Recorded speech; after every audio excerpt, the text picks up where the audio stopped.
The school called.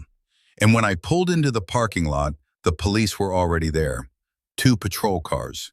No sirens, no flashing lights, just that heavy silence that tells you something has happened that can't be undone.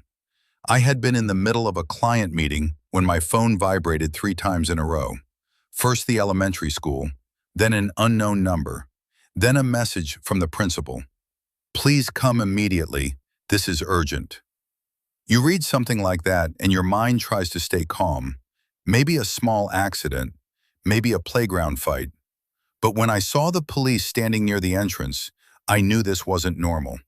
My daughter, Mara, is 8 years old. She rescues insects from sidewalks so they don't get stepped on. She apologizes to furniture when she bumps into it.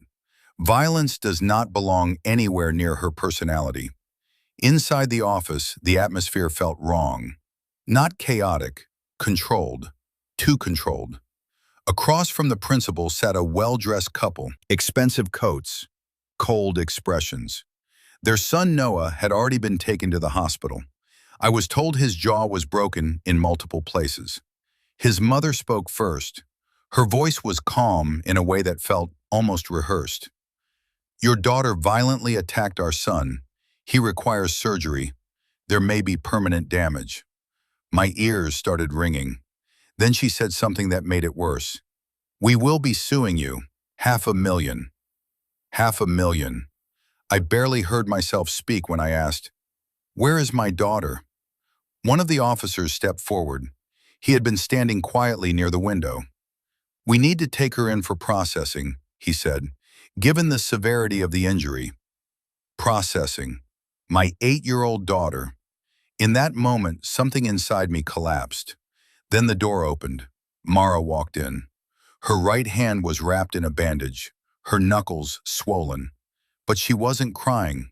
She didn't look afraid. She looked calm, focused. She sat next to me, leaned closer, and whispered 4 words that changed everything. Noah hurt Jonas. Jonas is my son, 5 years old. He has developmental delays. He struggles socially. Loud environments overwhelm him. He attends a support program in the same school building. Mara calls him her little shadow. Every morning she walks him to his classroom. During recess, she checks on him even when she doesn't have to. I took her uninjured hand. What happened? I asked. She took a deep breath. I found them behind the gym. Behind the gym is where teachers rarely stand, where kids go when they don't want to be seen. She said Noah was there with 2 older boys. Jonas was on the ground. They were pushing him down every time he tried to stand up. And Noah was filming. He said it would go viral, Mara told me. That word hit harder than anything else. Viral. My 5-year-old son as content. She said Noah had given Jonas a challenge name, a hashtag, a game for views. He had tried to get him to climb onto a low wall and jump down for the camera. Mara said she told them to stop. Noah shoved her. She grabbed his phone and demanded he delete the video. He ripped it back from her, kicked sand into Jonas's face, and said, "Tonight, everyone will see this." I could feel heat rising in my chest. Mara stood up, handed the phone back to him, and said only one thing. Not again. Then she punched him. One single punch. Back in the principal's office, I repeated everything she had told me. The officer frowned. No one mentioned a video. We demanded the phone. Noah's parents immediately started talking about privacy, warrants, legal rights. But Noah himself went pale. And that was the answer. The officer scrolled. 10 seconds, 20, then he stopped. His expression changed. "This is worse than I thought," he said quietly. He turned the screen toward the principal. She covered her mouth. Then he showed it to me. I wish I could erase it from my memory. Jonas was on the ground. Noah zoomed in on his face, mocked him, added text overlays, laughed.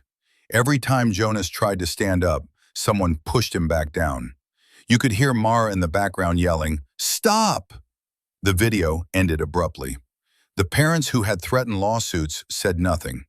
The officer explained that this was no longer just about a physical injury. This involved bullying, exploitation, recording a vulnerable minor. The entire dynamic in the room shifted, but Mara had still broken someone's jaw. At the hospital, we saw her x-rays. 3 fractured metacarpals, a hairline crack near her wrist. The doctor asked, "What did she hit him with?" "With her fist." He looked at me as if I were exaggerating.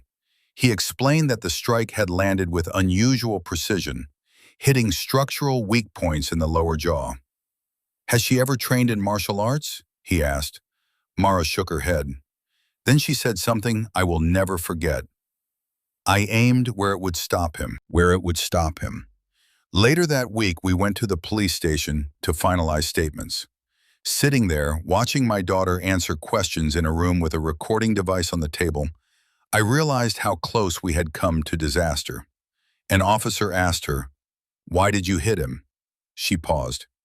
"Because he wouldn't stop," she said. There was no anger in her voice, just certainty. In the car afterward, I asked her if she had been scared. "Not for me," she said, "for Jonas." That answer filled me with pride and fear at the same time. What if she had misjudged the situation? What if the fall had been worse? What if things had gone differently? Being a parent means living in that uncomfortable space between admiration and terror. Weeks passed. Jonas started sleeping poorly. He asked if anyone was filming. A 5-year-old should not have to ask that question. Mara grew quieter, not withdrawn, just thoughtful.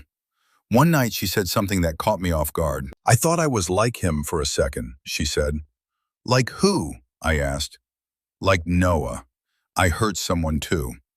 That's when I understood how children process these things. For them, pain is pain. They don't instinctively categorize it as justified or unjustified.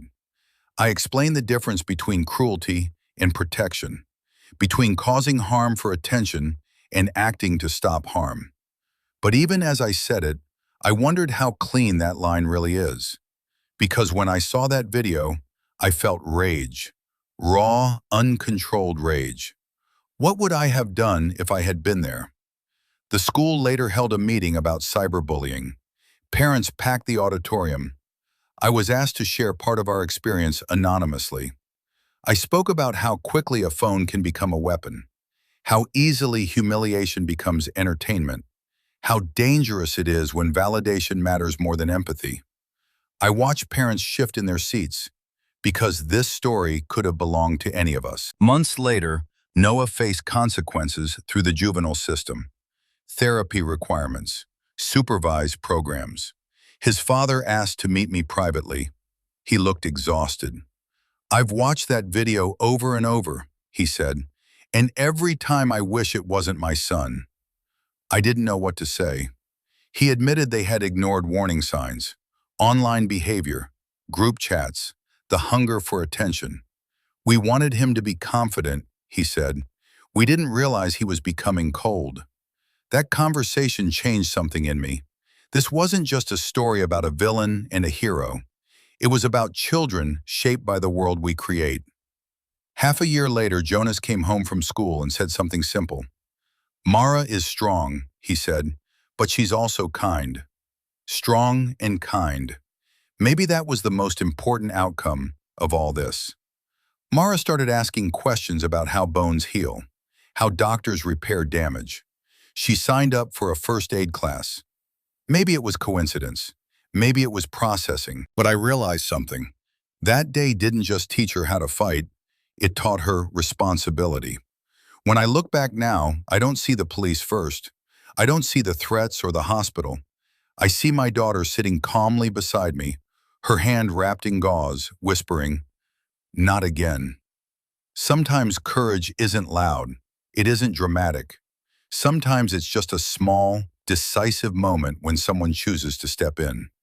And maybe the real danger wasn't the punch. Maybe it was the moment someone pressed record and decided that someone else's suffering was worth views. That's the part that still stays with me. Because a broken jaw heals, But the world we teach our kids to build online, that's something much harder to repair.